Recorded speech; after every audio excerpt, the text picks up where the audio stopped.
आज हम लोग भारत में राष्ट्रवाद के उदय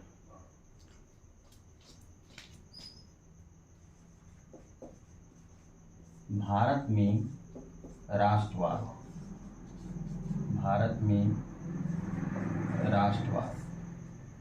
इस संदर्भ में जानकारी प्राप्त करेंगे। सबसे पहले भारत में राष्ट्रवाद के उदय के कारण राष्ट्रवाद के उदय के कारणों को हम जानेंगे। राष्ट्रवाद के उदय के कारणों में चार प्रमुख कारण हैं: राजनीतिक कारण, आर्थिक कारण, सामाजिक कारण और धार्मिक कारण। पहला कारण है राजनीतिक कारण, दूसरा कारण है आर्थिक कारण, तीसरा कारण है सामाजिक कारण और चौथा महत्वपूर्ण कारण है धार्मिक कारण। इन्हीं कारणों से भारत में राष्ट्रवाद का उदय हुआ। तो आइए सबसे पहले हम समझते हैं कि राष्ट्रवाद क्या है। राष्ट्रवाद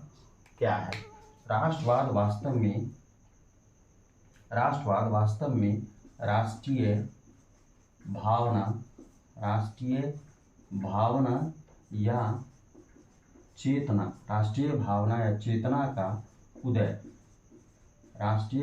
या चेतना का उदय होना राष्ट्रवाद कहलाता है।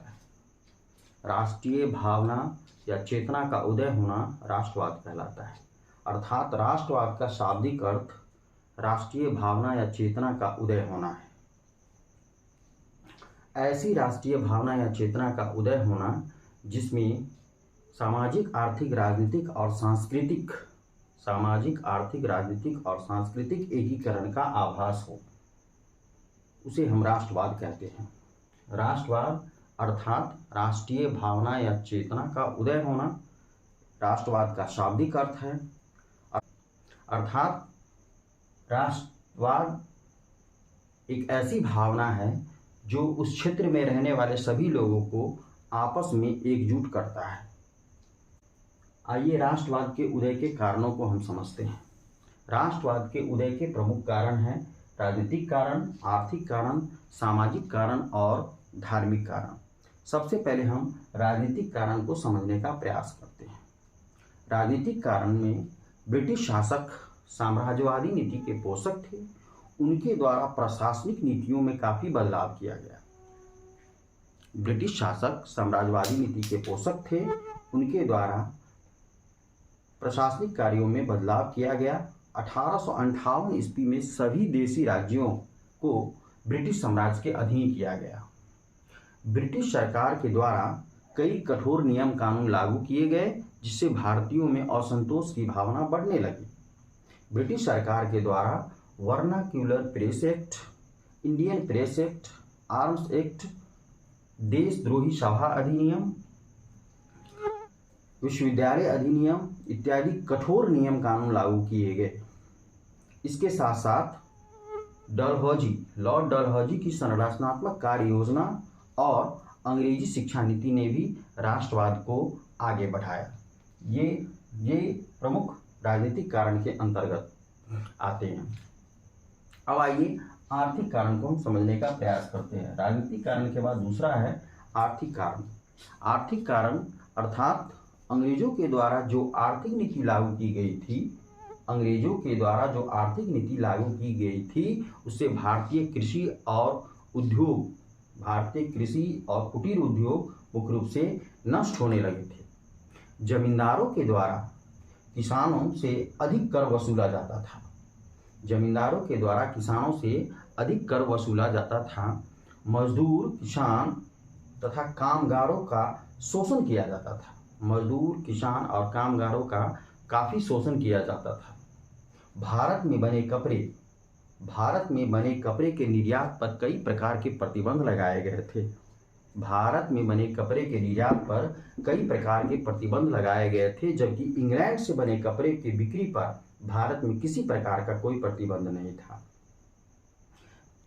तो समझ सकते हैं इससे भारतीय उद्योग धंधा नष्ट होने लगा था और ब्रिटिश सरकार के इस प्रकार के आर्थिक नीति के कारण नील विद्रोह, पवना विद्रोह भी हुए बंगाल में। ब्रिटिश सरकार के इस प्रकार के आर्थिक नीति के कारण बंगाल में नील विद्रोह और पवना विद्रोह भी हुए।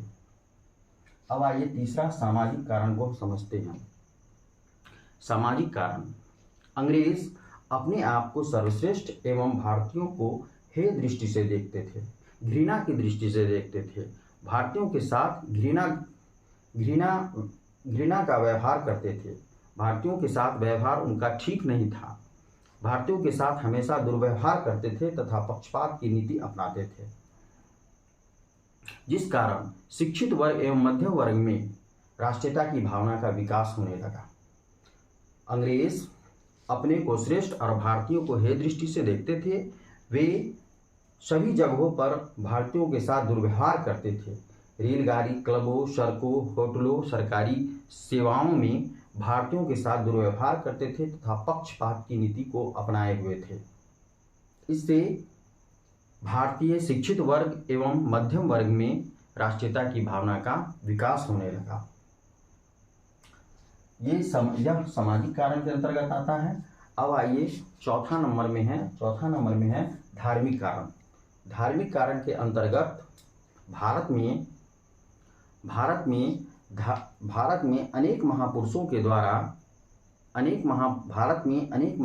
के द्वारा धार्मिक और सामाजिक रूप से जो कुरीति चल रही थी उसका विरोध किया गया।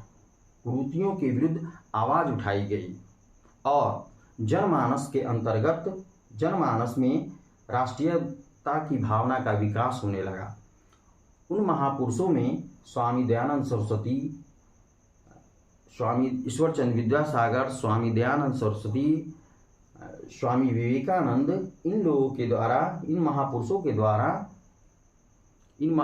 के द्वारा भारतीय सामाजिक और धार्मिक कुरीतियों के विरुद्ध आवाज उठाया गया। साथ ही साथ लोगों में एकता, समानता और स्वतंत्रता की भावना को समानता का पाठ पढ़ाया गया, जिससे लोगों में राष्ट्रीयता की भावना का विकास होने लगा।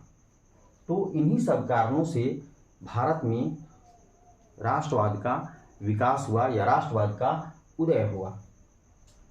एक बार और पुनः हम इसको फिर से देखने का प्रयास करते हैं। भारत में राष्ट्रवाद के उदय के 4 प्रमुख कारण थे, जिसमें पहला कारण है राजनीतिक कारण। राजनीतिक कारण के अंतर्गत ब्रिटिश शासक साम्राज्यवादी नीति के पोषक थे।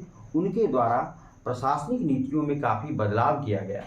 1858 ईस्वी में सभी देशी राज्य ब्रिटिश साम्राज्य के अधीन किया गया। ब्रिटिश सरकार के द्वारा कई कठोर नियम कानून लागू किए गए, जिसमें vernacular press act, Indian press act, arms act, देशद्रोही सभा अधिनियम, विश्वविद्यालय अधिनियम इत्यादि कठोर नियम लागू किए गया, जिससे भारतीयों में असंतोष की भावना बढ़ने लगी और राष्ट्रीयता का विकास होने लगा, राष्ट्रवाद की भावना बढ़ने लगी। साथ ही साथ लॉर्ड डलहौजी के द्वारा जो संरचनात्मक कार्य किए गए थे, जो विकास के कार्य किए गए थे, उससे भारतीयों में राष्ट्रवाद की भावना का विकास हुआ। इसमें अंग्रेजी शिक्षा नीति ने भी राष्ट्रवाद के विकास में महत्वपूर्ण भूमिका निभाई। दूसरा महत्वपूर्ण कारण है आर्थिक कारण। आर्थिक कारण में अंग्रेजों के द्वारा जो आर्थिक नीति लागू की गई, उससे भारतीय कृषि एवं कुटीर उद्योग पूरी तरह से नष्ट होने लगे थे। जमींदार किसानों से अधिक कर वसूलते थे। साथ ही साथ मजदूर, किसान और कामगारों का शोषण किया जाता था। भारत में बने कपड़े के निर्यात पर कई प्रकार के प्रतिबंध लगाए गए थे, लेकिन इंग्लैंड से बने कपड़े की बिक्री पर भारत में किसी प्रकार का कोई प्रतिबंध नहीं था। इन्हीं सब आर्थिक नीति के कारण बंगाल में नील विद्रोह और पवना विद्रोह हुए। तीसरा महत्वपूर्ण कारण है सामाजिक कारण। महत्वपूर्ण कारण है सामाजिक कारण। सामाजिक कारण के अंतर्गत अंग्रेज अपने को श्रेष्ठ और भारतीयों को हीन दृष्टि से देखते थे। भारतीयों को हे दृष्टि से देखते थे। वे सभी जगह भारतीयों के साथ दुर्व्यवहार करते थे। रेलगाड़ी में, क्लबों में, सड़कों पर, होटलों में, सरकारी सेवाओं में भारतीयों के साथ दुर्व्यवहार करते थे एवं पक्षपात की नीति अपनाए हुए थे। इससे शिक्षित वर्ग एवं मध्यम वर्ग में राष्ट्रीयता की भावना का विकास होने लगा। चौथा महत्वपूर्ण कारण है धार्मिक कारण। धार्मिक कारण के अंतर्गत भारत में महापुरुषों के द्वारा सामाजिक धार्मिक कुरीतियों के विरुद्ध आवाज उठाई गई, जिसमें स्वामी दयानंद सरस्वती, ईश्वरचंद विद्यासागर, स्वामी दयानंद सरस्वती ने प्रमुख भूमिका निभाई। इनके द्वारा एकता समानता का पाठ पढ़ाया गया, जिससे जनमानस में राष्ट्रीयता की भावना का विकास होने लगा। धन्यवाद बच्चों। इन्हीं सब कारणों से भारत में राष्ट्रवाद का विकास हुआ। इसे आप बार बार सुने, समझने का प्रयास करें और आसानी से आप इस प्रश्न का उत्तर लिख सकते हैं। इजीली आप लिख सकते हैं। चलिए अब हम लोग अगले वीडियो में मिलते हैं अगले प्रश्न के साथ। धन्यवाद।